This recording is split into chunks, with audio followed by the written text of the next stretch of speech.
Hello and welcome to the video. We are going to play our first playthrough of the Lost Levels. We're playing The Last of Us Remastered. It came out today.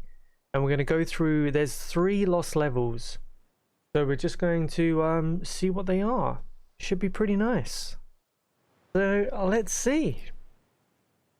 Play early versions of levels that were cut during the original development of The Last of Us Part 2.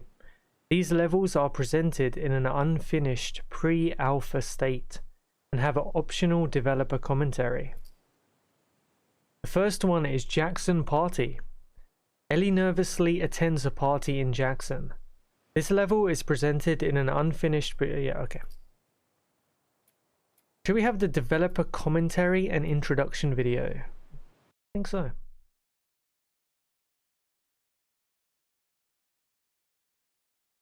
Yo, enjoy. Enjoy.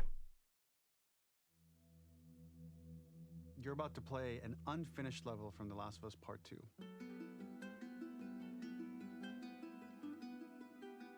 The reason we added this section is there are a few sequences, and we picked the 3 of the best ones, that we cut from the game. You know, often we build a game that's much bigger than what ends up being the final product.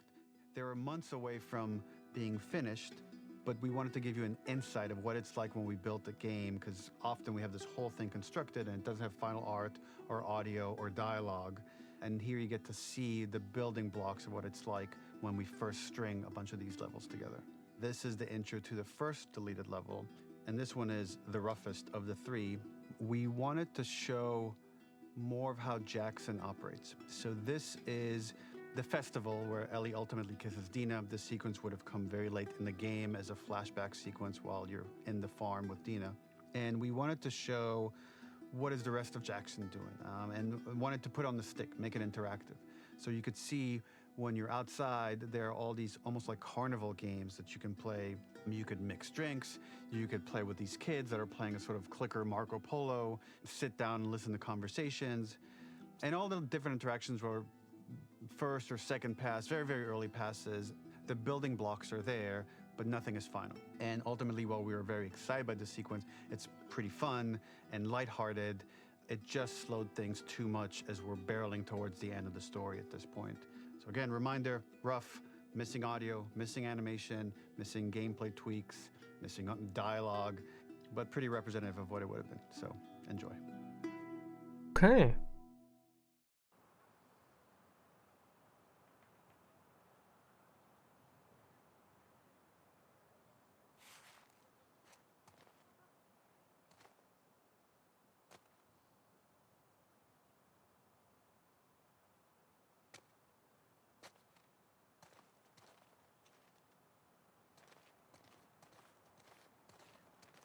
Originally, this level was going to transition us to farm.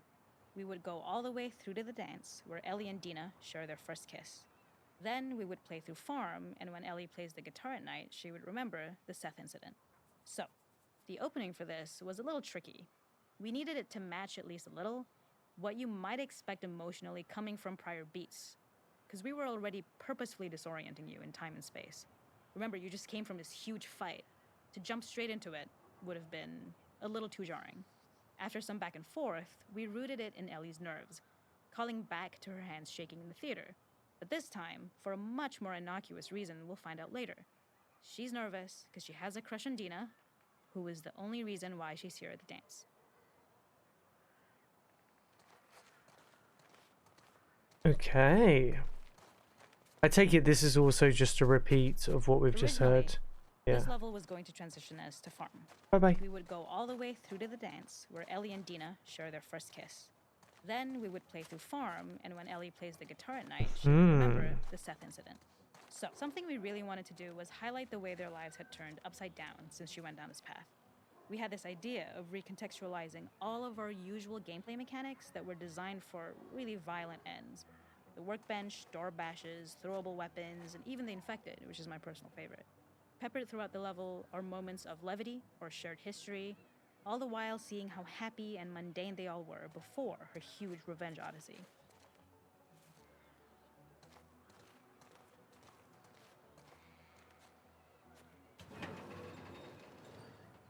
Nice.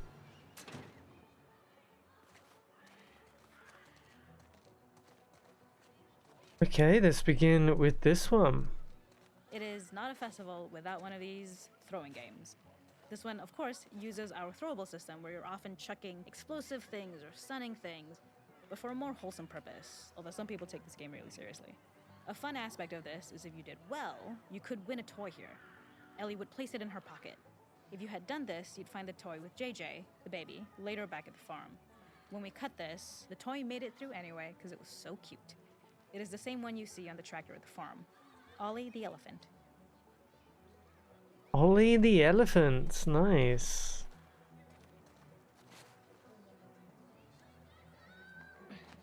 Oosh.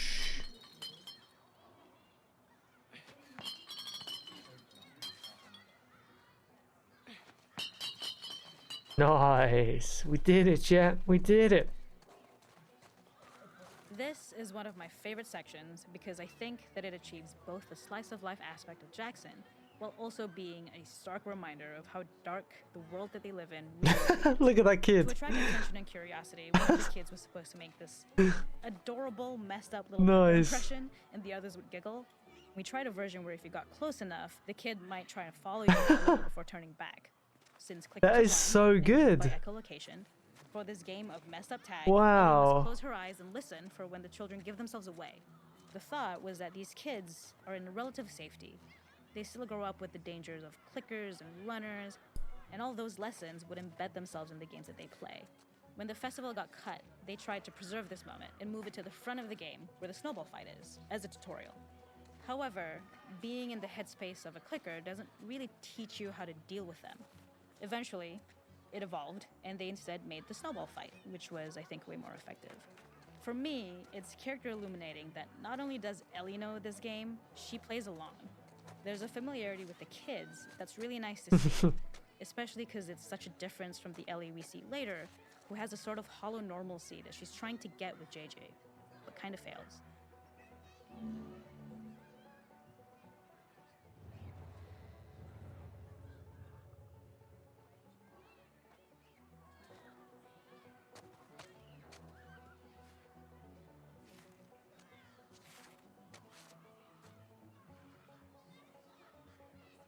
I'll be honest, this seemed like it would have been a lot of fun.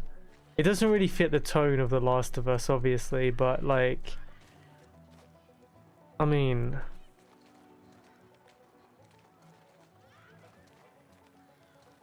like imagine we got this instead of some of the flashbacks as Abby. I would have been fine with that. No, this wouldn't be Jackson. This would be at the farm. This would be at the farm.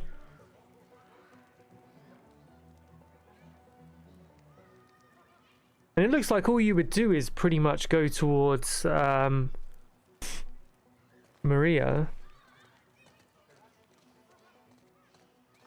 You know, to progress it. This would be There's just a be hidden a spot lot at of the fun. back. That was just a bit of fun. It was highlighting Jackson's normalcy with something we would find in a real world. In the back, you would find teenagers finding some alone time with each other in a dark corner of a party. It was rewarding the player for peeking into a hidden corner, but ultimately redirecting them back to the festival. We also had versions of them smoking weed here, despite Maria's consternation, probably having gotten it from Eugene.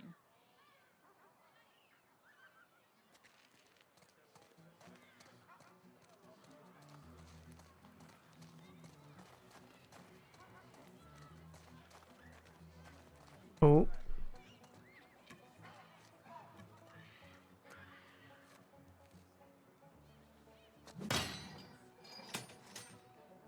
Press. Wait. I didn't even. Okay. No. Give it back to me. Give it back to me. Hello? Want to play? No.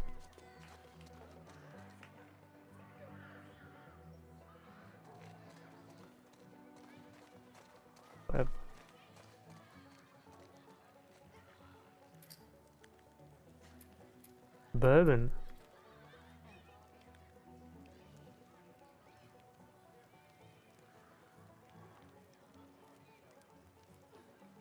Wow, nice drink, Ellie. We use our workbench a lot to make a lot of things that kill and maim and hurt people. Here, we had the silly idea of using the same feel, harkening back to the same animations, using the exact same UI to instead fix a drink. Like the workbench, you could pick your base, and then you could add something to it. And at the time, we had some different reactions from Ellie based on how strong you chose to make the drink.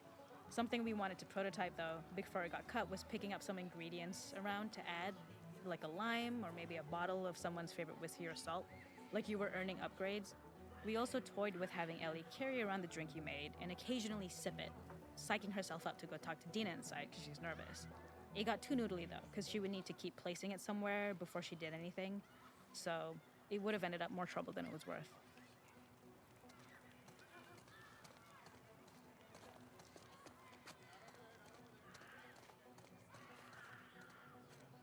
Face painting.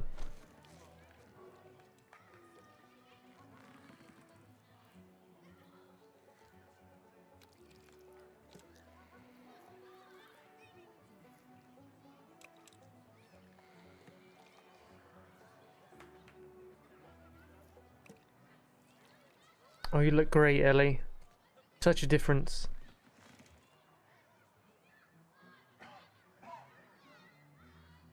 Wow.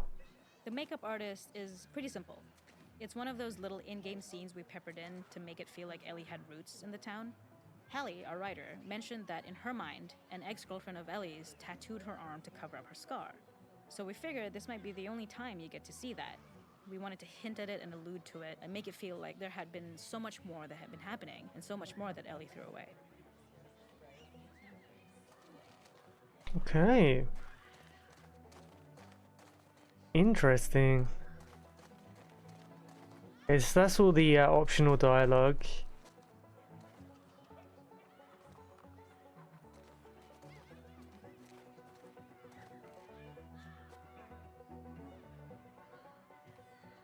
Oh, there's Tommy. My boy.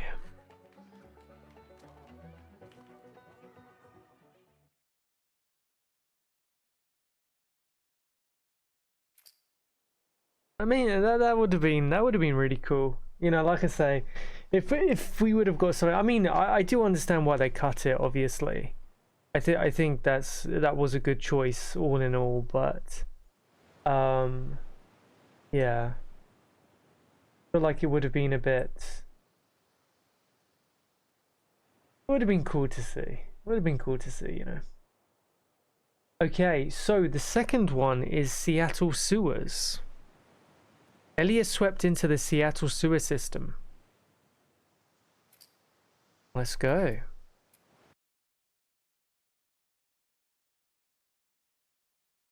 You would have liked to play with Maria in No Return. Yeah, me too. That would have been cool.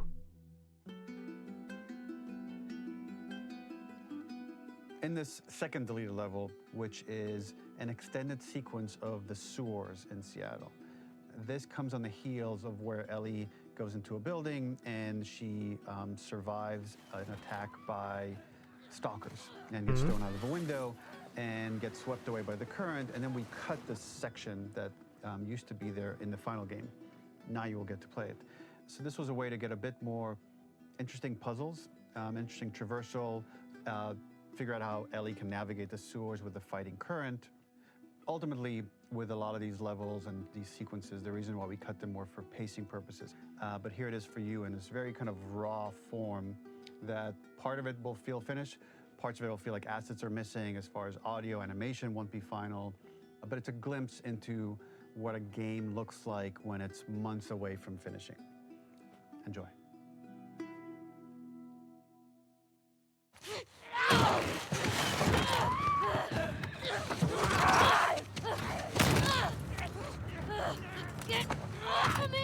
Get off of me!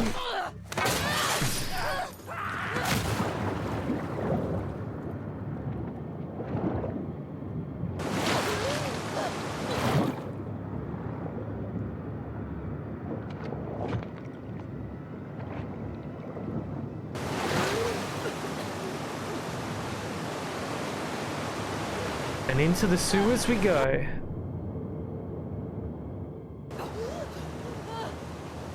No bang at the heads. Okay.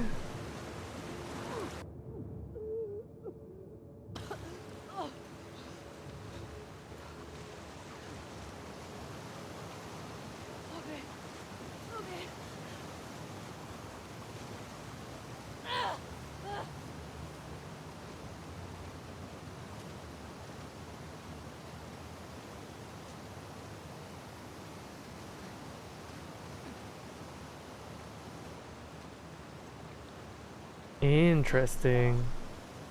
Okay. Where the hell am I? The ladder acts as an immediate goal for the player, but being able to climb out is not going to be so easy. To keep levels interesting and engaging, we alternate between positive and negative values the player experiences. Here, it's a positive to have found a ladder, but then a negative to discover it's not the solution. But then another positive to identify the next short-term goal of the doorway. By alternating between these opposing values, we give players what they expect, but not how they expect it.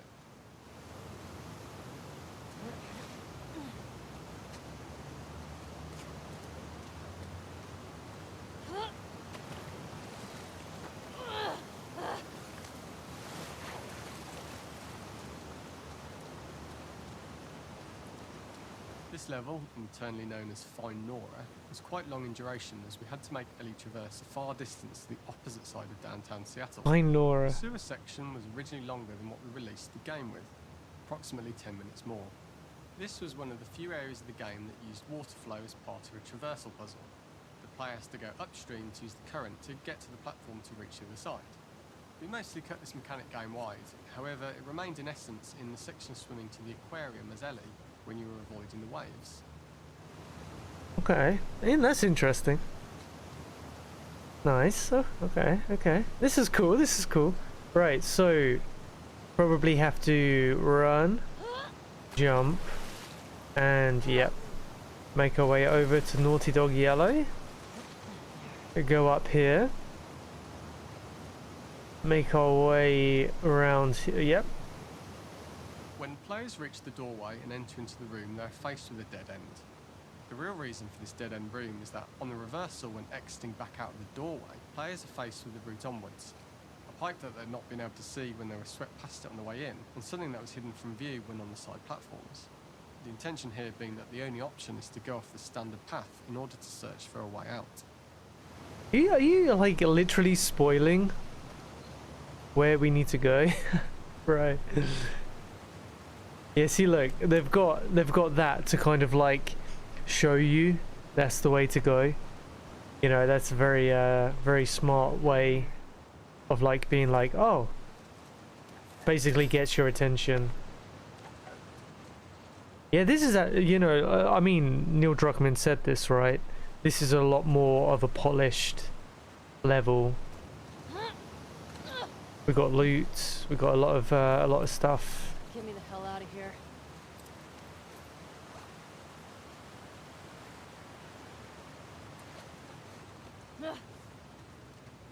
Throughout the rest of the level, we also use light to indicate to the player that they were heading in the right direction. At each turn, however, we block the direct route forward. Players would know that they just have to keep finding alternative paths, promoting those feelings of being desperate and trapped.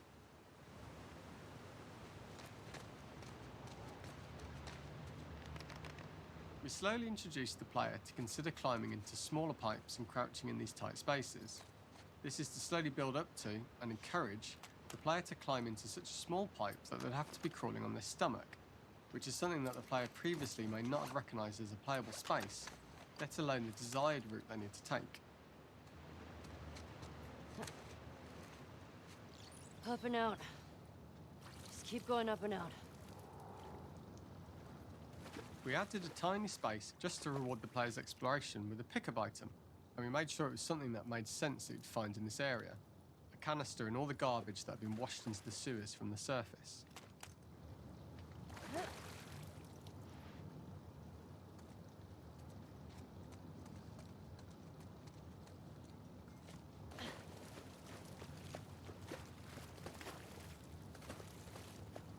Very cool. Oh my goodness, this is... We We loved the idea of making Ellie prone through a tiny, dirty pipe in Ugh. order to get out, Yeah. as it was a great opportunity to use our prone mechanic. A unique camera setup was created to support crawling in these pipes, as the standard prone camera is much higher above the player. We also created custom collision in order for Ellie to maneuver in these tight spaces easily. Initially, the oblong collision capsule around her character caused issues crawling around corners, but we put extra effort into the custom corner collision so the movement experience is as smooth as the main game. Okay. Right, let's prone our way through. Very reminiscent of the you know, the duct that you go through at Hillcrest. You know, that manky, disgusting duct to get to the kitchen with the rats in and stuff. Oh, look at this. This is gross. In order for the player to feel cramped, claustrophobic and desperate, we'd been enforcing the traversal mechanics that allow for a tight environment which promote these feelings. We introduced the use of the squeeze through so that we can keep the player feeling enclosed and tight, but without repeating the same geometry. Here we change from low ceilings with wider walls to high ceilings and tight walls to change up the spatial pacing and keep the level from repeating itself.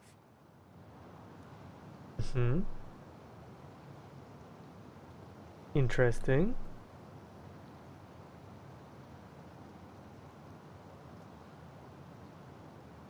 I like this. This is very, very cool, chat. This is really interesting.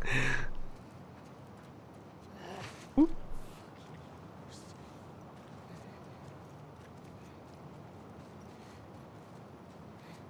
I mean, it's definitely a pacing issue, absolutely. But it wouldn't necessarily be a pacing issue if there wasn't such a long section as Abby. Originally, we had the waterline much higher here, so players had to swim through this tight tunnel. However, from watching user test feedback, it was occasionally causing people to discount the route entirely and turn back on themselves. So to avoid any risk of this happening in the final game, we present a lower water level so the tunnel is easy to see and commit to using. Although this isn't as impactful without the prone swim, it's the better decision as it means a smoother experience for the player with no backtracking frustration. Yeah. As we surface from the water and over the crest of the slope, we reveal what is further in this tunnel. A clicker that has sprouted and the fungus has grown on the sides of the pipe. It was great to see people who user tested this area becoming increasingly worried as we forced the player to squeeze past the fungus and inches away from the clicker's face, all the time not being sure whether the clicker might be alive or attack them. Although we aren't as cruel as to force a clicker attack in such close proximity, we do have a payoff for this moment. This clicker momentarily turned into Joel to show Ellie's PTSD from what happened to Joel at the start of the game. Ultimately, we decided to save this moment for the farm level, as it was more impactful there. Yeah, It became okay. the centerpiece of that experience. Whereas in the sewers, we weren't able to make it as much of a narrative point and give it the breathing room and reaction time that it deserves. Yeah. Given the tight space. Yeah, that was a good. That was good. Good that they chose not to do that, because that would have felt very strange. It would have like just come out of nowhere. Oh yeah, look at this. Oh damn, this would have been freaky, right? Ah, this would have been dope. Oh. Oh shit. Wow.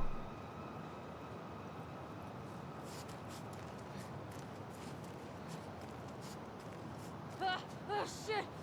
Whee!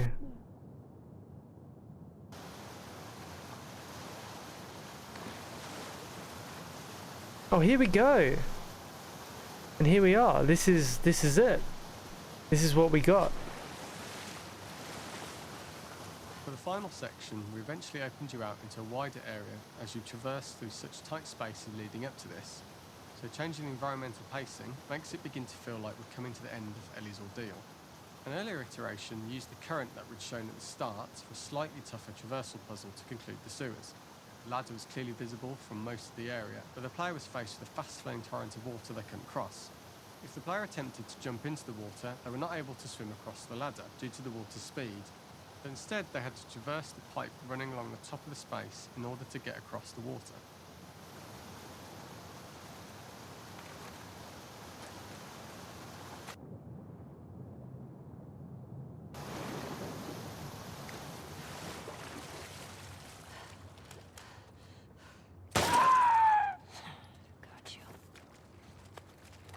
This is the first time we get to see stalkers that are embedded into the walls. So this optional room is a nice little early extra that the player gets if they explore. We also use the pickups to lure players over to be close enough to trigger the stalker's attack. Yeah. This caused quite a few jump scares in beta testers who played the game Absolutely. before its release. Sure it did. Definitely got me.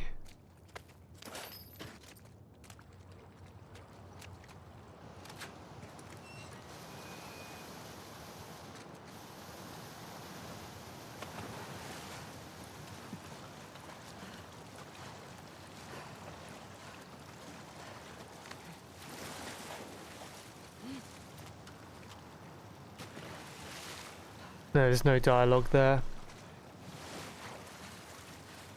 It got you all? Nice, nice.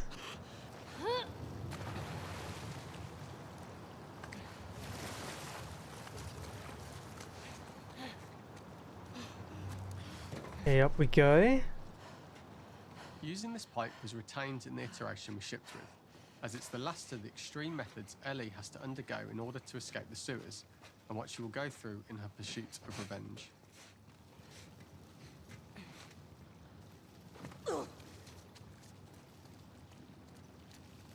The last ladder climb is quite lengthy, and although we could have trimmed it down to a shorter climb, we liked how this last segment of the journey built anticipation for whether there was success at the top or not after all you've been through.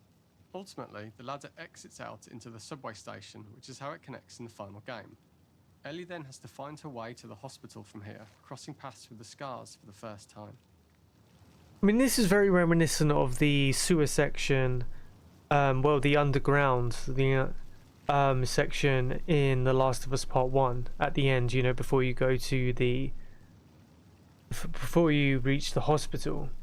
The only difference, or one of the differences, is this feels like if they did include this, it's so short that it's not like kind of annoying, if that makes sense, because you're constantly moving. The issue that I always had with that kind of like, after you get the encounter and then you have to, you know, swim underneath, you have to go up, you need to go across the pipes, you need to get the pallets, you need to push the pallet over, you need to move Ellie over to the other side, then you have to grab the ladder, then put the ladder on where the pallet was, then go up and over. It was such, it just like broke up the pacing of that last section.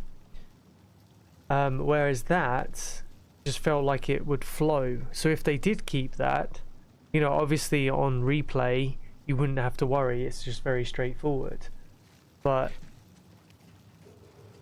I think this would have suited it, you know, even if they did keep it. I wouldn't have thought anything was wrong if they did keep this in the game.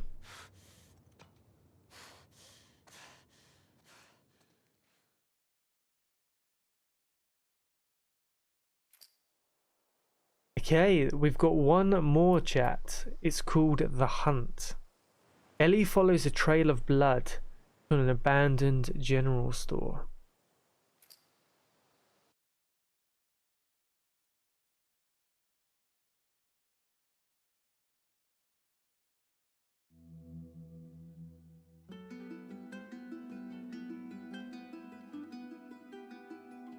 For this third and final deleted level, what we call the boar hunt sequence, this was a sequence pretty late in the game. It was right after the whole Seattle Abby sequence where Abby spares Ellie.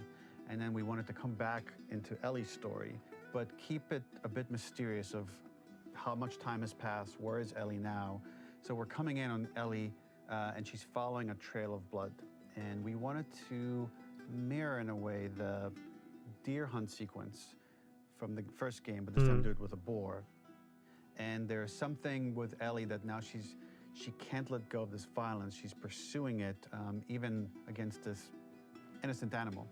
This was another opportunity to show how the violence that Ellie has experienced, the violence that she witnessed being afflicted onto Joel, is still sticking with her, and she's still experiencing these PTSD moments.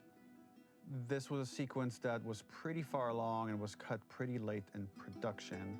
Parts of it are still really rough, but the gameplay, the building blocks were all there. I think you'll have fun to see, like, again, a rough, unfinished sequence that you can play. You can see all the way to the end, and including a cinematic that we end up cutting. And the remnants of the sequence ended up being mentioned in Ellie's journal.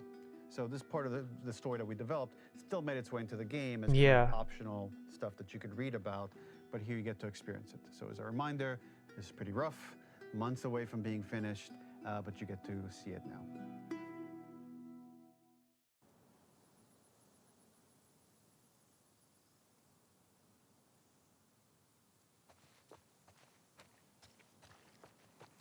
Where are you?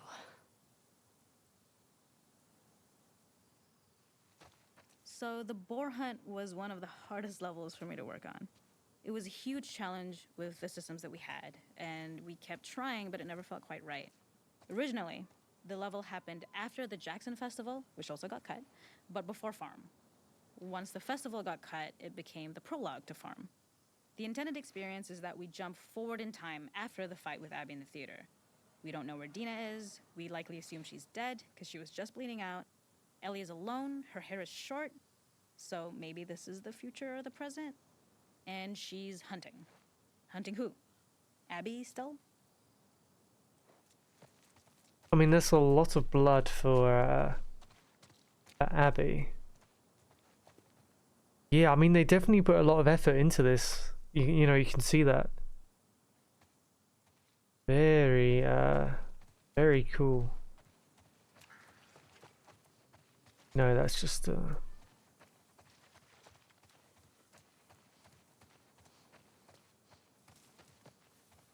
In early iterations of the fight, it was more arena-like.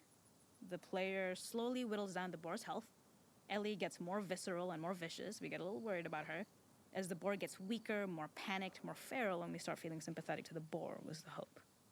In all of these iterations, especially of these wider areas, it required custom AI and scripting to make sure it continued to feel organic as an animal, but we really needed it to do specific stuff. It needed to be able to close distances really, really quickly. It needed to charge to attack, but we wanted the feeling of hunting, so we needed to track it down from afar. And we also needed to discourage the player from attacking the boar when it's that close, or it would kind of turn into this melee kerfuffle. How do we do this in our world while keeping the boar believable?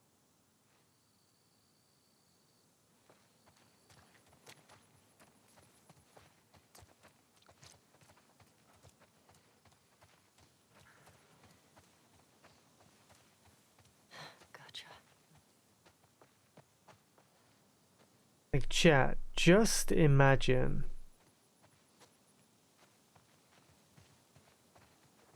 Just imagine an open world Last of Us. Just look at these locales. Just look at how they could just fit it all together with these little puzzles and stuff like that. It could be very, very good. We must have gone through 5 or 6 iterations of the boar fight and all, and every single time it changed pretty drastically. We split it into clear phases, where one was like all long range. We tried another where you're getting close and you get the jump on it quite literally. You're jumping off of a rock to attack it. And then finally, we tried a bunch where you almost sort of go around a bunch of trailers and try and wrestle it. We uncovered after some time that taking down a boar over several phases felt very laborious and a little dramatic. It was comically long. It felt too boss-like, a little too gamey. We decided to cut the first few phases, and we opted for a cold open after the boar had already been hurt off screen. So that allowed us to focus on feeling like we're closing in on prey and to introduce the boar when it was at its most dangerous. Already hurt, already feral, much too close for comfort. And so the thinking was it would bring us more into Ellie's mindset. Is this really hunting for food, or is she hunting for some other reason?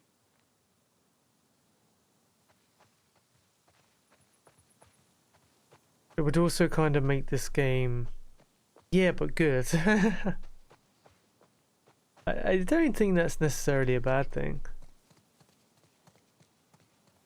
But yeah, I do get what you're saying.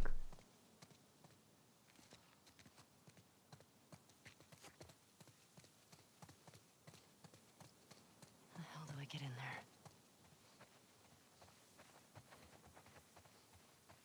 Oh man, this just makes you want. This just makes me want part 3. Just exploring these new areas like this just gives you that taste of how much fun it is just to explore new locations in The Last of Us. In The Last of Us world. I love this shit. Yeah, yeah. The gas station was built to highlight the bore's destructiveness. Since it's cramped, the bore feels larger. We also feel trapped with it, though perhaps it's trapped with us. When it charges, it gets to us quickly, so we must be on our toes. This made it more aligned with Ellie's sort of hunting for trouble mindset. Listening became more important, as well as moving around slowly so it didn't hear you. Could you spot it before it saw or heard you? And could you get a shot off quickly enough so you could dodge out of the way? Or is the shot worth the cost after? It feels like a gamble. By the end of the fight, everything would likely be in shambles, the boar would burst through the back, and Ellie would follow it and finally enact revenge.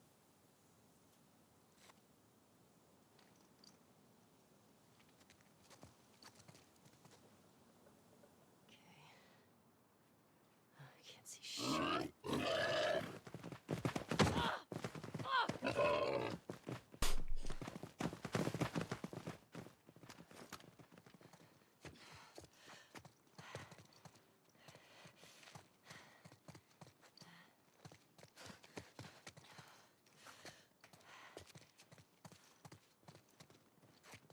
Where's this little bugger?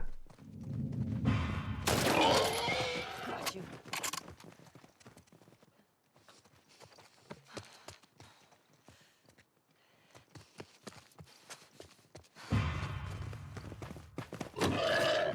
Whoa!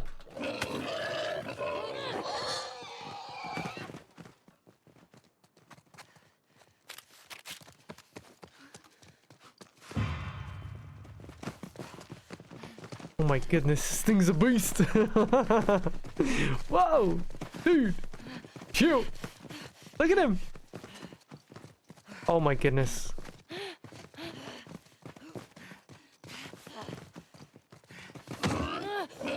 Wow.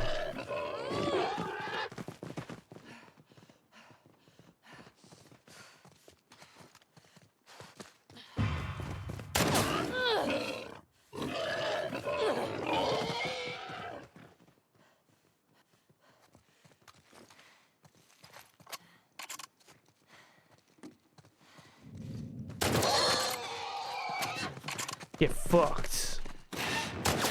Nowhere to run.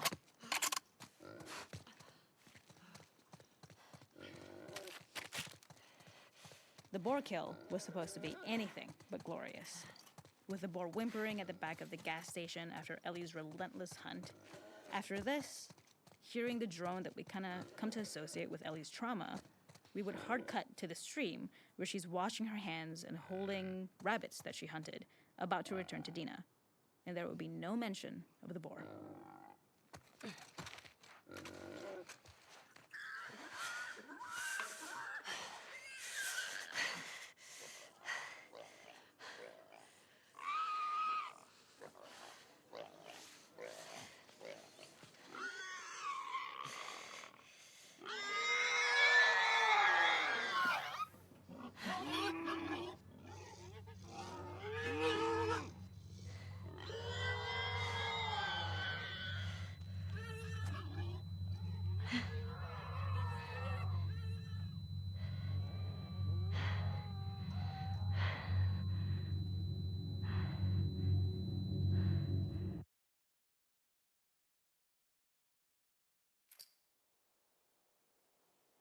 Okay.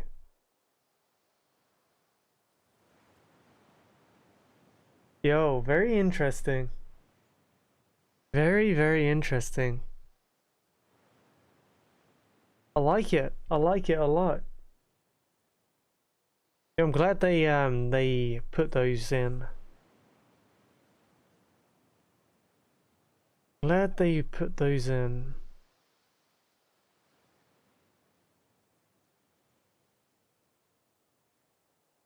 It also does make me wonder what Last of Us Part 2 would have been if they didn't focus so much on Abby. You know, I feel like you could have explored Ellie's like PTSD and stuff like that a lot more. It's interesting, definitely interesting. But yeah, I hope you guys enjoyed that. Thank you for watching. That was our first playthrough of the 3 Lost Levels for The Last of Us Remastered. If you like this and you also like some more Last of Us, don't forget to subscribe. I will be doing a lot more Last of Us, doing a lot more of the no return mode, so look forward to that. We're going to be doing some daily runs, we're going to be doing just some completions, going to unlock everything. But yeah, thank you very much for watching, and we'll see you next time. Bye bye.